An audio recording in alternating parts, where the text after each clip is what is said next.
បាទជំរាបសួរបងប្អូនទាំងអស់គ្នាខ្ញុំមាន Garmin Fenix 7X Sapphire Solar នេះទីធានាបងប្អូនបាទជាប្រភេទតួទីធានាខ្សែស្អាតបាទតែតួវិញទូខ្សែនេះជាប្រភេទខ្សែ copy ហើយសម្រាប់បាទមើលផាន់ភាគតួសឹកខ្លាំងមែនតើហ្មងបាទសឹកខ្លាំងតែតម្លៃល្អខ្លាំងដូចគ្នាបងប្អូនតម្លៃលក់ជូនតែ$299ទេ 7X តម្លៃនេះគឺតម្លៃធូរខ្លាំងមែនតើបងប្អូនណាបាទធូរជាង Fenix 7ទៀតបងប្អូនបាទតែគាត់ថា condition ស្ទើរអញ្ចឹងសម្រាប់បងប្អូនដែលយកទៅប្រើបាទលុកប្រៃលុកអីបាទអានេះមិនខ្វល់ទេព្រោះអីវាឆ្កូតទុកស្រាប់ហើយបាទប៉ុន្តែអត់មានដុសជួសជុលទេនៅសំណុំស៊ីនបងប្អូន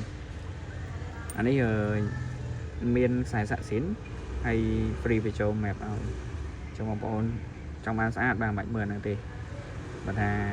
យកទៅប្រើបាទ condition ប៉ុណ្នេះអានេះបើសិនជាយើងទិញបិទកងរីងមួយទៀតក៏ស្អាតដែរវាស្អាតជាងមុនអញ្ចឹងណាបាទគ្រាន់មើល